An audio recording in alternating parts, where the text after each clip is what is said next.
I was born into a cult. My entire extended family is either still part of that group or has since left in my adult years. We left when I was in third grade. And when I think back now, I can very clearly see the things that made me vulnerable to trafficking in my future.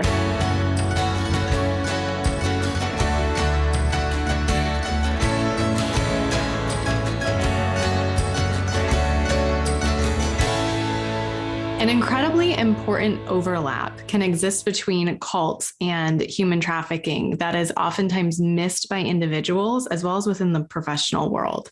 Sometimes people who have experienced this overlap don't even realize the reality themselves of what they've survived because they don't have the language for it.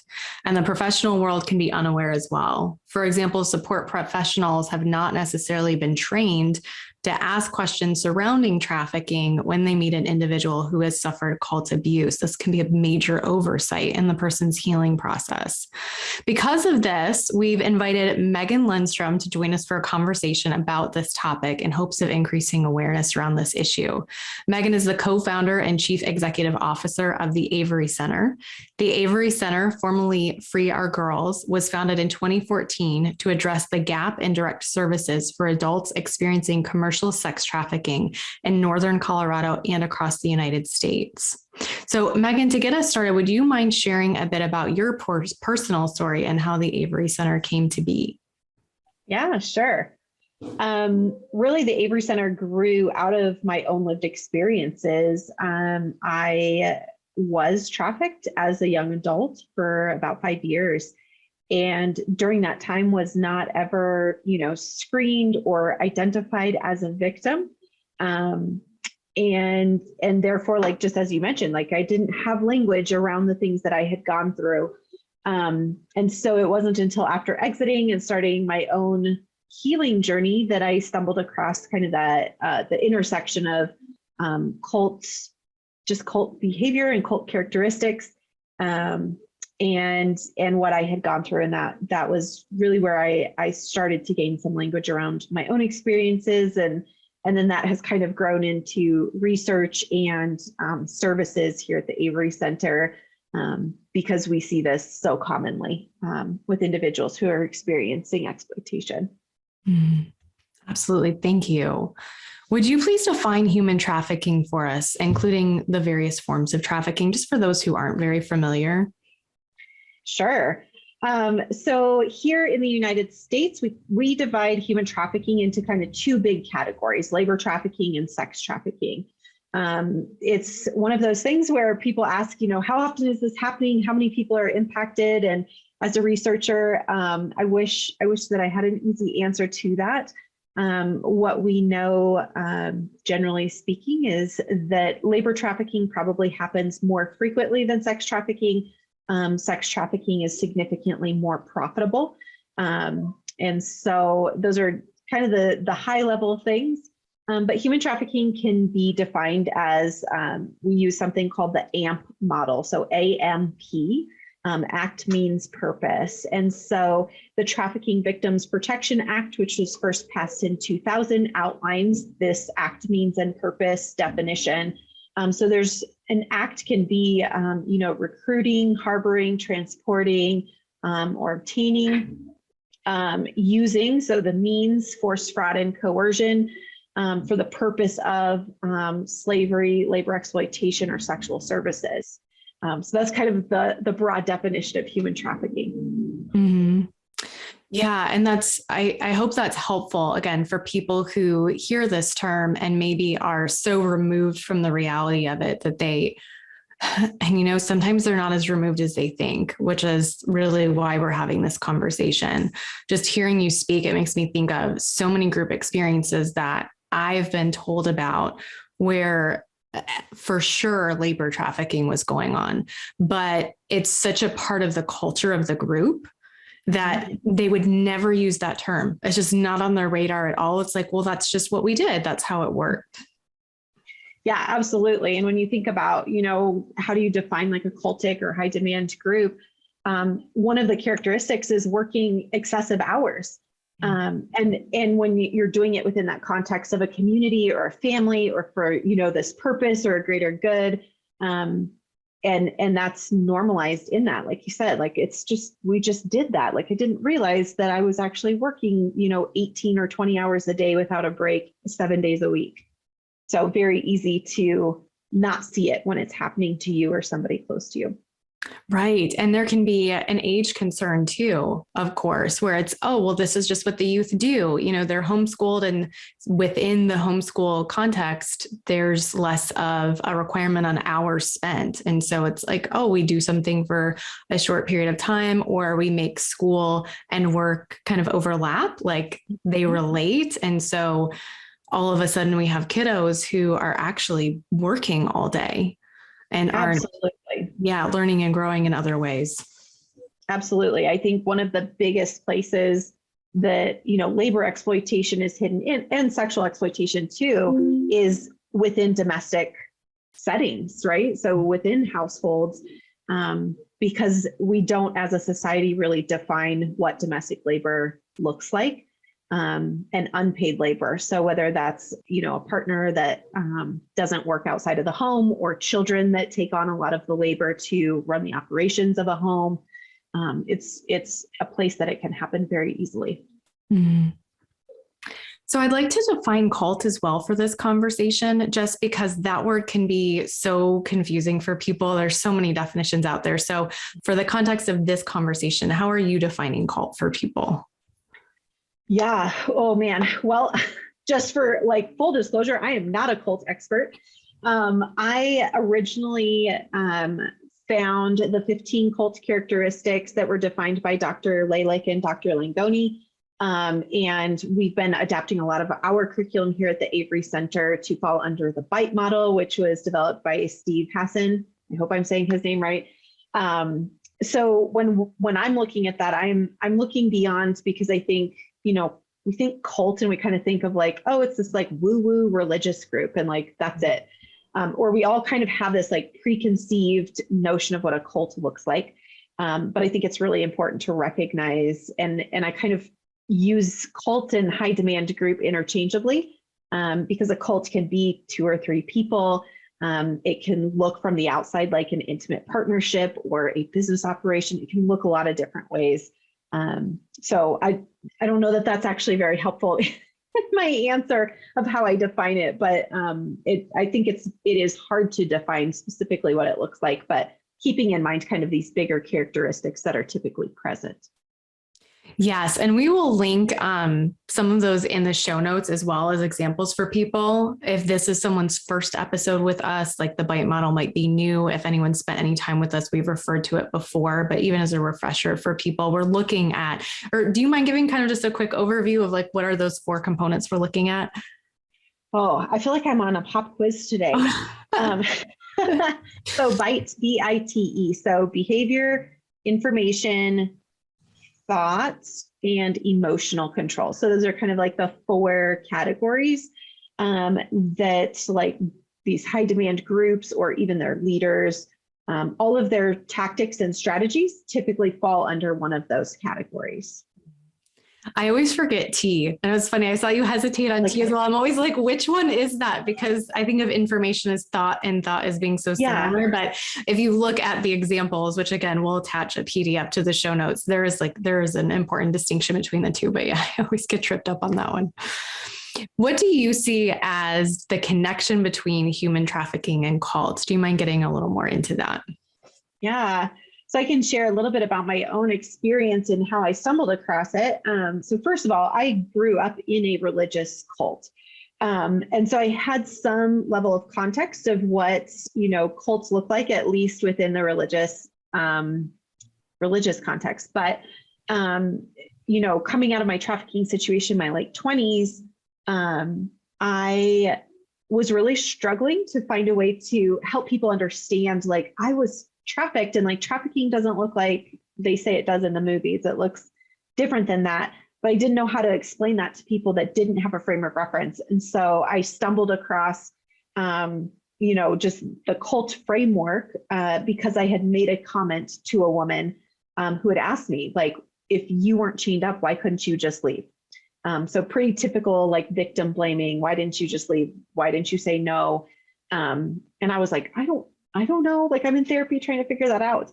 But I had told her, well, it's kind of like a cult. I guess you get kind of brainwashed into a belief system and start to think that like that's your whole reality.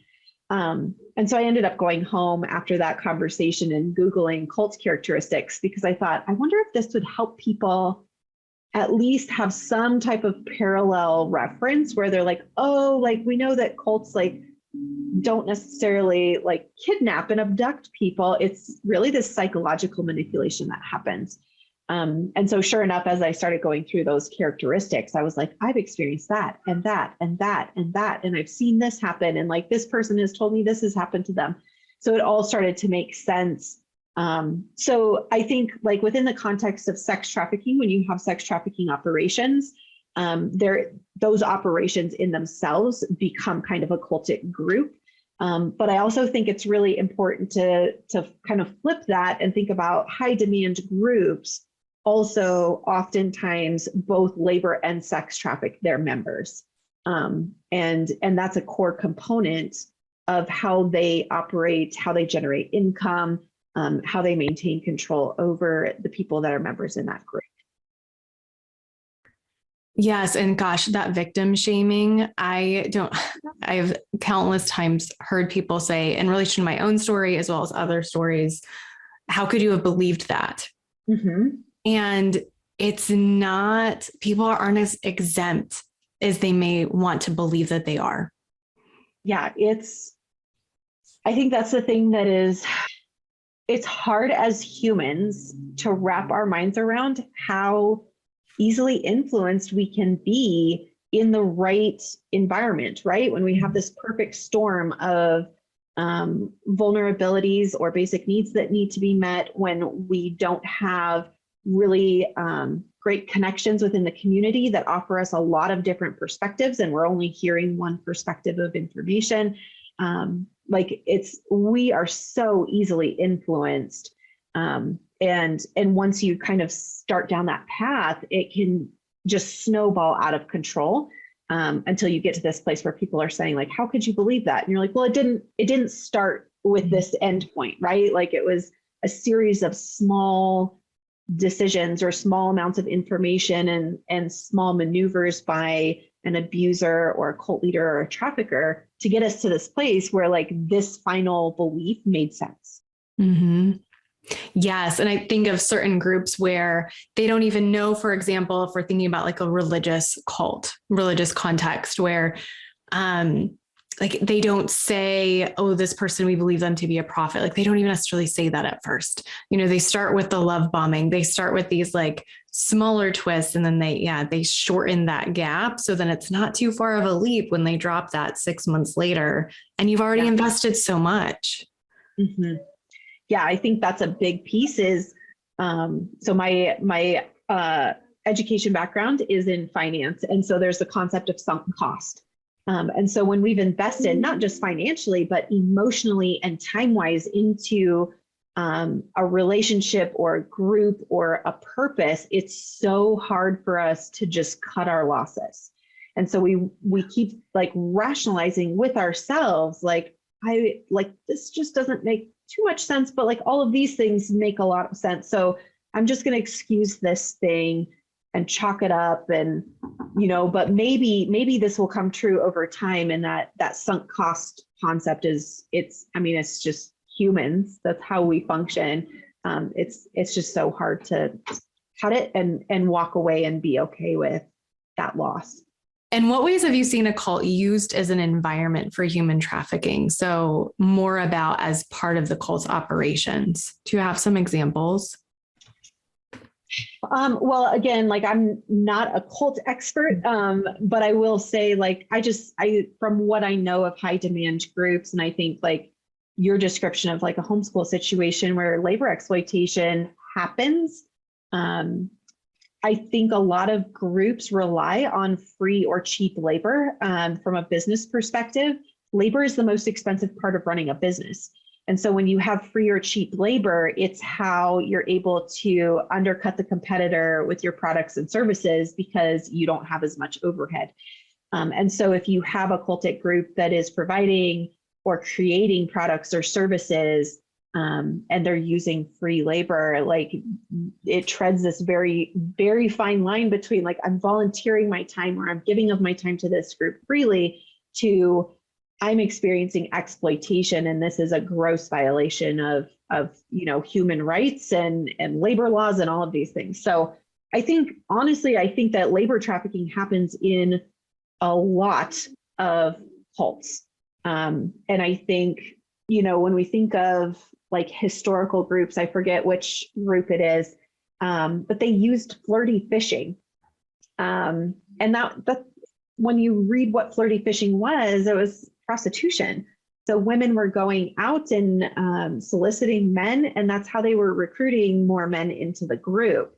But it was also a source of income for that group. So and at the end of the day, that's sex trafficking. That's using fraud and coercion, to get somebody to engage in commercial sex for that group. So I think those are a couple examples, but I do think that it happens more frequently than we talk about it.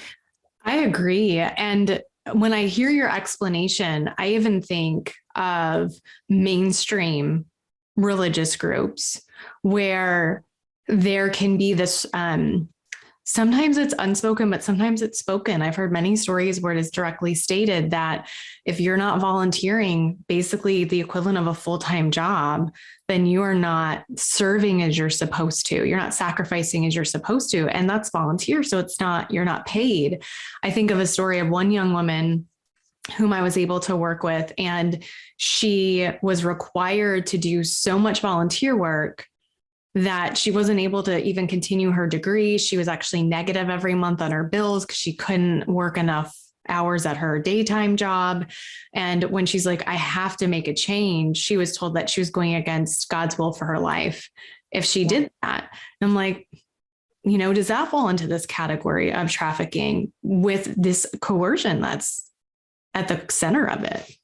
Yeah, absolutely. And I think anything that, starts to consume our daily lives to the point that we're not able to meet our own basic needs, like that's a huge red flag that something is wrong in this situation.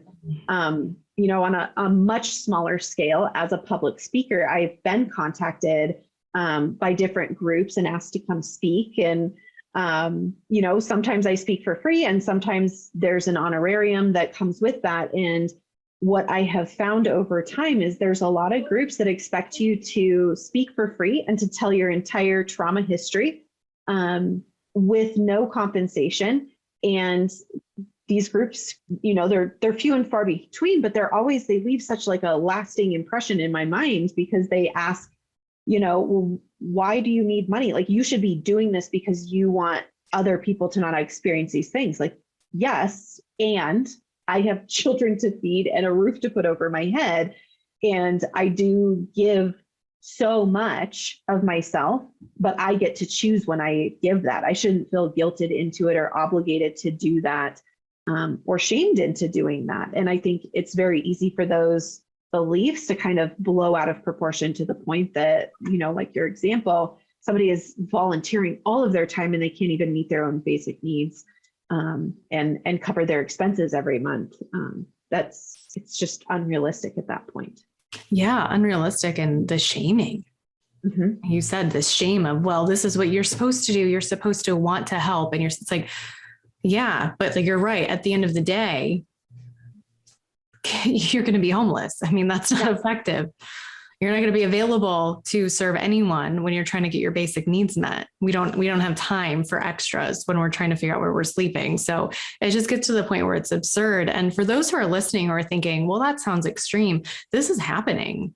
Mm-hmm. These kinds of things happen all over the place. So, and it's not, again, when we look more broad and we don't just focus on the most extreme situations, we're like, wow, to some degree or another, this is actually really prevalent. Absolutely. I've seen an increased risk of being trafficked for those who have exited a cult due to the just extreme lack of supports that they have when they make their exit, as well as oftentimes a lack of knowledge of mainstream culture and how it works, because they've been so kind of hidden away, even if they're in the public eye in some way. Maybe they're, even myself, having been in public school, I was still so sheltered otherwise. And this is a really messy cocktail for people where, the prevalence of not only trafficking, but drug and alcohol abuse and things like that, porn addiction. So would you mind talking about this from your perspective? Yeah, absolutely. I feel like this is a place that I would love to do more research. This is one of those like me search questions, is what is this correlation? Because I know it exists for me. I was born into a cult. My entire extended family is either still part of that group or has since left in my adult years. We left when I was in third grade. And when I think back now, I can very clearly see the things that made me vulnerable to trafficking in my future. I think part of it was coming from this place where generations back, there were no healthy boundaries between, parents and their children. So generation after generation of enmeshed boundaries. And so I did not grow up in a household where there were healthy boundaries or a demonstration of how to set healthy boundaries and have people respect those. And so, coming into my young adulthood, 18, 19, 21, 22, 23, when you are wanting to experiment and push away from your family, I didn't have a frame of reference of what was normal or healthy, which made me very vulnerable to being preyed upon by just abusers in general. Because I didn't know that my body was my own. I didn't know that I had the right to say no and protect myself. I didn't know that I could put myself first before other people's needs. I had never learned any of those things. So even though we had left that cult, I was born into that and grew up in it. And then, as you said, coming from a religious group that was very, very conservative and modest, I didn't have exposure to just mainstream culture. I didn't go see all the movies and watch the TV shows and wear the clothes and all of those things that my peers got to. And I had very strict rules growing up, and I didn't really get the chance to mess up when it wasn't catastrophic. I have teenagers now, and that's what they do. They mess up because it's how we learn, and they can mess up relatively more safely while they are still a kid and while they still have support and their basic needs are still going to be met. And figure those things out. And my hope is, my kids, when they enter adulthood, will be more equipped to handle things because we've had real conversations. We've struggled through real life things very transparently, where I didn't get that as a kid. And so those things were very exciting to me. Once I moved out on my own, everything was just oh my gosh, you can do what? But there was no preparation. It was just, I was just told, don't give in to temptation. That's sinful. And so it was just, you're either perfect or you're, destined for hell or whatever.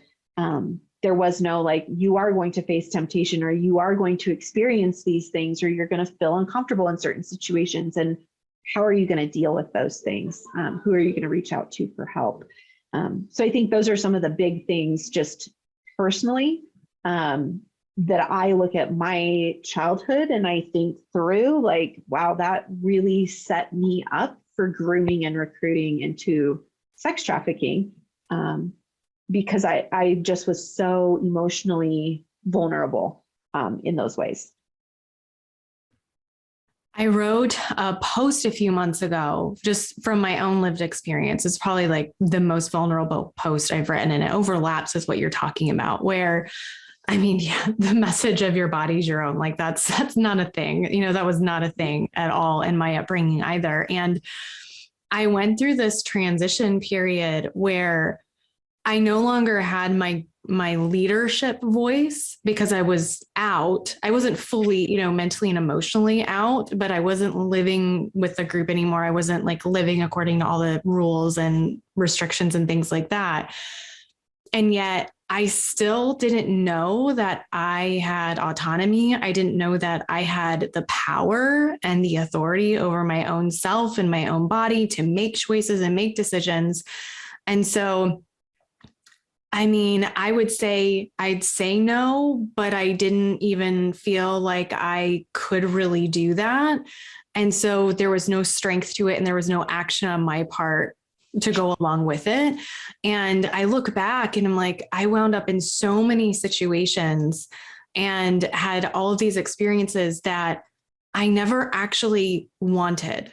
Like it wasn't because a comment had been made about, women can come out of, and men too, but this was, I think was more female specific, if I remember correctly, that women can come out of these, kind of, whether it's a cult or not, these very restrictive, fundamentalist type groups, they can come out of those. And then all of a sudden they're really promiscuous and like, why do they swing so far the other way? And my counter to that belief was, it wasn't that I swung so far the other way because I wanted to try everything out. Now, there were some components of that in aspects of my life, of course, but I was listening to the new loudest voice. Found mine yet. And so now all of a sudden the culture was louder. The men that I was seeing were louder. And so I was still submitting to an authority that wasn't my voice, or my belief system voice that I came to. It was whomever's voice was in the room with me. And that led to so many things where I'm like, I lost myself even more through that period. I'm like, it wasn't a period of really finding myself. It was actually a period where I further lost myself and I had longer recovery from it. Oh, you're going to give me something I'm going to be thinking about that the rest of the day. Because within the anti-trafficking field, there is a big, kind of like the core, like some of the founders in anti-trafficking work, their faith is a big priority.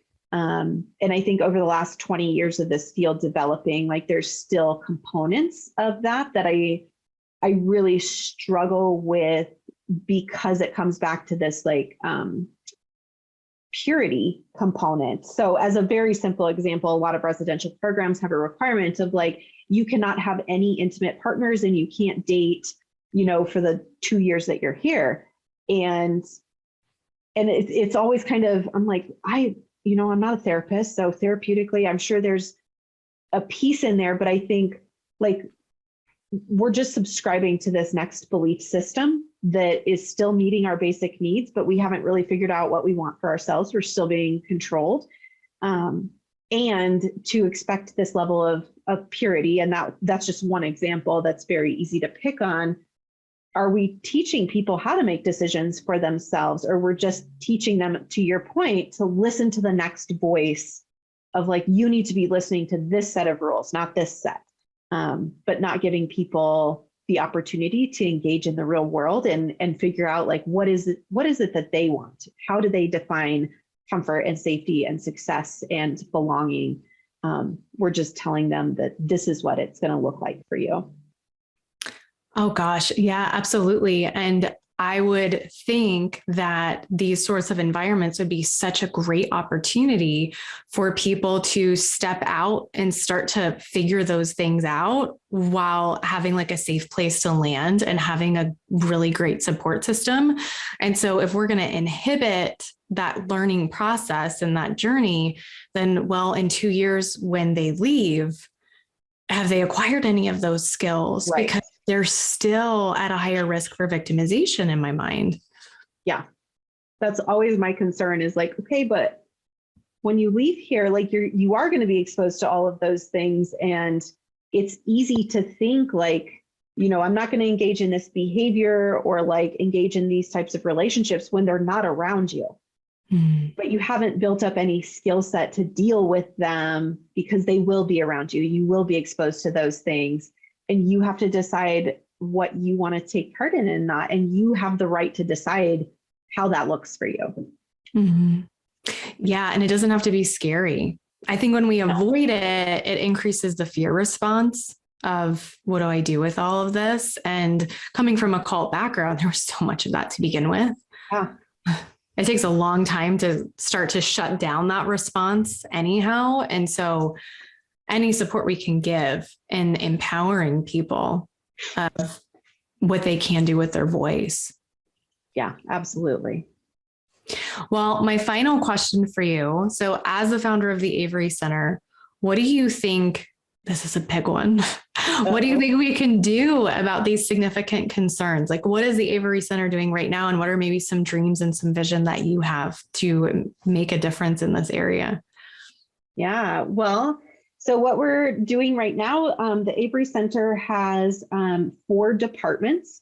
So we have our direct services department. We have housing, a job program, peer support groups, therapy, financial wellness, kind of the broad spectrum of services. We also have harm reduction services for people who are still in sex trafficking situations. Care package outreach, we do digital outreach. So that's our service team. We have a research department, which I just love and am so proud of how quickly that has grown, and always working on new projects there. And then we have our policy department, which we just added this year. So research informs 2 things, programs and policy. And so what we were finding, once we added our research arm, is we were getting pulled into the policy arena because, policymakers were asking, do you have data to support this? Or, what does this need? What emerging trends do you see? And so realizing that we needed to be intentional about how we support policy work. And then we have our development department as well that keeps everything running. So that's where we're at currently. I think one of the big things that we're working on now that I've always been passionate about and ties right back into cults. When I first made that connection for myself, I needed to learn that because I needed language to describe my experiences and understand what had happened to me. But as I started doing that, I was like, other people that are experiencing these things need to know that this is happening to them too. And how do we help somebody see that this is happening to them when you're looking at this significant level of psychological and emotional manipulation on top of financial and physical abuse too? And so I've just always been so fascinated with, I think we can develop an intervention model based on cultic theory that we can use with people who are experiencing trafficking. And so I've done research. I've read every book out there on cults and interventions and, healing and deprogramming or reintegrating, whatever you want to call it. And it's just something that has been percolating in the back of my head of there's a way to do this, but I have to do the work to understand how it fits in with this community. And so one of the things that we've been working on this last year are this concept of belonging and connection. And traffickers create a false sense of belonging and connection at the end of the day. So yes, they do meet tangible basic needs, but ultimately they create this space where people feel like they're a part of a group or a family or a relationship. And humans need that. That is a basic need of ours, is to feel connected to other humans. And so traffickers know how to create these fake environments that last for a period of time. And sometimes it's 6 months, sometimes it's 20 years, depending on how strategic and manipulative that abuser is. But what we've been discovering is that we can use authentic belonging and connection to create points of intervention in people's lives, and create, those feelings. From my own experience, I think of the feeling in my body that I got when my trauma bond was activated with my trafficker, and just that yearning to be around them and just desire to be a part of whatever was going on. If we can create that in a healthy space, and create kind of this space that is authentically and transparently genuine. So it's messy and it's human and nobody's perfect. but we're creating this belonging, this feeling like people engage in that. And so we've been piloting this intervention process the last 6 or 8 months now. And it's been absolutely mind-blowing to see it works. So we've piloted it in different group formats. We're trying it in one-on-ones, but we also do it here at the Avery Center. Like, we have a very specific culture here. So about 75 or 80% of our team hold lived experience with trafficking. And so it's been really important for us as a team to create the same belonging and connection within our team, so that we have that community feel and we're healing together. And so anyways, that's been something that's been really exciting to start to see how that process works. And I think we'll continue, because I'm like, I have so many other ideas as a researcher. There's a bunch of variables that I want to, like, let's try this variable, let's try it in this environment, and how does this work? But it's been really neat to see, like, all of that is based on cultic theory interventions. And it's working with this specific population as well, as long as you have services and support after that intervention. I think that's so important. We think that we can just, unlock people's brains and then they know what to do for the rest of their lives. Like, go figure it out, like, you're free. And that's not how it works. We need that community support and tangible resources to support ourselves. So that's been a big thing. The other thing that we're working on right now, and it's a pretty big project that we'll have more information out publicly soon, is me search. And that's just this belief that most research is me search. So people go into research because they tend to want to know more about their own experiences or things that have impacted them personally.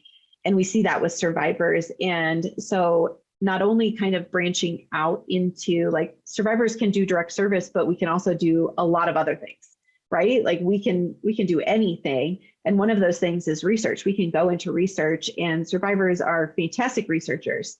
We've had to use, one of the things that I know about myself, and I see it with some of my colleagues, is we can synthesize vast amounts of information in an environment and make decisions about it very quickly. And that's a research skill. It's a transferable skill. So when we're empowering survivors and teaching research skills, like, that's a career path, a very viable career path. But it also helps us heal, because we're able to ask questions about our own experiences and find answers to them. And then, big picture, one of the things that survivors are very passionate about as a community is we want this to stop happening to other people. And so through that research, we're able to say, like, this did happen to me. I'm not alone in my experiences. And here's the gaps, or, like, here's the systems that we need to change, or the things that we need to do differently or implement based on research. And so it's very tangible and specific, and it's actionable, which is very empowering. So our Me Search project, I think we'll start talking about in a lot more detail over this summer, and announce the big project this fall. So that's been really exciting. So those are a couple of kind of the big projects and things that I'm really enjoying working on, and seeing our team grow as individuals and as professionals, and then as a team as well. Yeah, I love your emphasis on research. It makes my heart so happy because, well, for one, a lot of the groups that we work with at beEmboldened, they're out there and they're claiming so much based on so little. And so that's something that has always keyed me more into research. It's not like a direct correlation, but just this desire to make sure that anything we're doing is based on something that actually holds water, and that our efforts hit the mark. I mean, there's no point. We don't want to be spinning our wheels and doing things in a way that doesn't, actually serve those whom we're trying to serve. So I'm really excited about these projects that you're working on and following along. It's amazing. And I think even from, like, a cultic theory, so that bite model, the information control, when you're limited to one source of information to make decisions on, like, that's part of how people get sucked in or remain under control of a group, right? So I think research really helps us form new pathways in our brains. And it's so empowering because I'm like, I want to hear from this source and this source and this source and this source and this source before I make a decision. And that, to me, like, healing from that helps me feel safe, because I have gathered information from multiple places, as opposed to just believing kind of blindly one source of information, and thinking critically. Like, those are things coming out of those groups that we have to relearn how to do, or learn for the first time ever how to do. And research teaches us those skills.